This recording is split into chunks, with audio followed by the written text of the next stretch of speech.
The world of shipping, جسے جہاز رانی کی دنیا بھی کہا جاتا ہے، بحری جہازوں کے تباہ ہونے، مہلک حادثات، آئل سپلز، جہاز کے دھماکوں اور سمندر میں دیگر آفات کی کہانیوں سے بھری پڑی ہے جس نے لاکھوں لوگوں کی جانیں لی ہیں۔ کچھ سمندری آفات قدرتی عوامل کی وجہ سے ہوتے ہیں، جبکہ کچھ انسانی لاپرواہی کی وجہ سے بھی ہوتے ہیں۔ اس کے علاوہ بحری اسٹینڈ آف کے نتیجے میں خاص طور پر دونوں عالمی جنگوں کو بھی ان حادثات کی وجہ ٹھہرایا جاتا ہے۔ اس ویڈیو میں ہم سمندر میں 10 سب سے بڑے آفات کے بارے میں بات کریں گے، جس میں سب سے پہلے ہے دی ولہیلم گسٹلوف۔ 30 جنوری 1945 کو بالٹک سی میں ایک جرمن بحری جہاز ایم وی ولہیلم گسٹلوف سویز سب مرین کے حملے کا شکار ہوا، جس میں تقریباً 9400 افراد ہلاک ہو گئے۔ اس کے بعد دوسرا سب سے بڑا حادثہ دی ڈونا پاس۔ اگرچہ ٹائٹینک کو بہت سے لوگوں کی طرف سے بدترین سمندری آفت سمجھا جاتا ہے، لیکن اس کی ہلاکتوں کی تعداد ڈونا پاس سے آدھی بھی نہیں تھی۔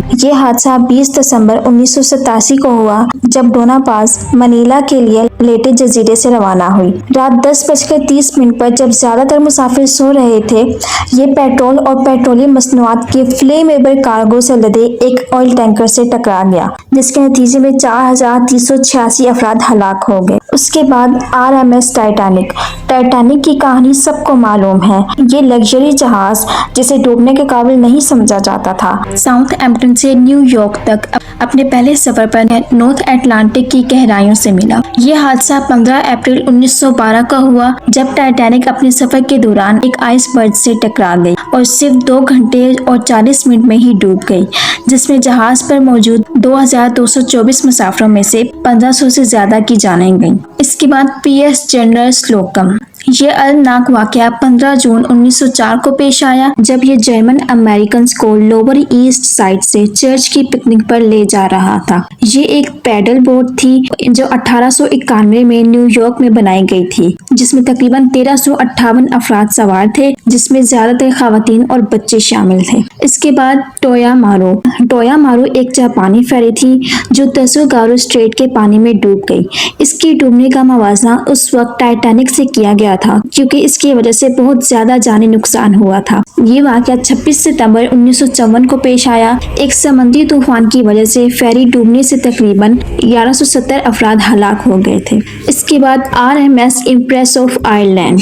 یہ سمندری لائنز بھاپ سے چلنے والے کارگو جہاز سٹورسیٹ سے ٹکرانے کے بعد گہری دھند میں ڈوب گیا تھا۔ یہ واقعہ 19 مئی 1940 کو کینیڈا کے دریائے سینٹ لارنس میں پیش آیا۔ RMS امپریس آف آئرلینڈ کے پاس واٹر ٹائٹ کمپارٹمنٹس اور کافی لائف بوٹس تھیں، لیکن چند منٹوں میں ہی ڈوبنے کی وجہ سے 1477 افراد میں سے 1012 افراد ہی جہاز کے ساتھ ڈوب گئے۔ اس کے بعد MV بوکو۔ یہ فیری تنزانیہ میں وکٹوریہ جھیل کے ساتھ بکوبا پورٹ اور موازنہ کے درمیان لوگوں اور سامان کو لے گئی۔ بکوبا، جو 1979 میں تعمیر کیا گیا تھا، 850 ٹن کارگو اور 430 افراد کو ایڈجسٹ کر سکتا تھا۔ یہ فیری 21 مئی 1996 کو موازنہ کے ساحل پر ڈوب گئی، جس میں تقریباً 1000 افراد ہلاک ہو گئے تھے۔ اس کے بعد MS ایسٹونیا۔ MS ایسٹونیا 28 ستمبر 1994 کو ڈوبنے سے تقریباً 852 افراد ہلاک ہوئے۔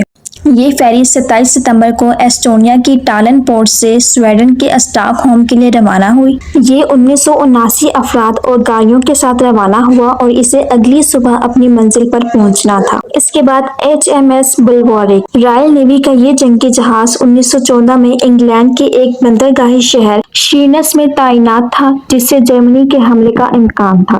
26 نومبر 1914 کو ایک اندرونی دھماکے نے جہاز کو ٹکڑے ٹکڑے کر دیا۔ اس دھماکے میں تقریباً 788 آدمیوں نے اپنی جانیں گنوائیں اور 14 آدمی شدید زخموں کی وجہ سے ہلاک ہو گئے۔ MV سلیم ایکسپریس۔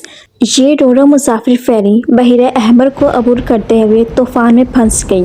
یہ واقعہ 14 دسمبر 1991 کو پیش آیا، جب فیری ایک مرجان کی چٹان سے ٹکرا کر ڈوب گئی۔ یہ سعودی عرب سے مصر کی سفارگاہ جا رہا تھا۔ اس سفر میں ان دنوں 36 گھنٹے لگے تھے۔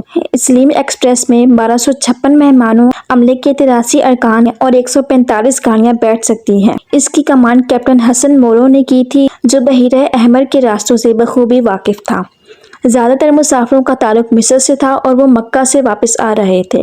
جہاز میں سوار افراد کی صحیح تعداد معلوم نہیں ہے کیونکہ رپورٹس مختلف ہوتی ہیں۔ کچھ کا دعویٰ ہے کہ وہاں 644 افراد سوار تھے، جن میں 169 افراد زندہ رہے اور 485 افراد مر گئے۔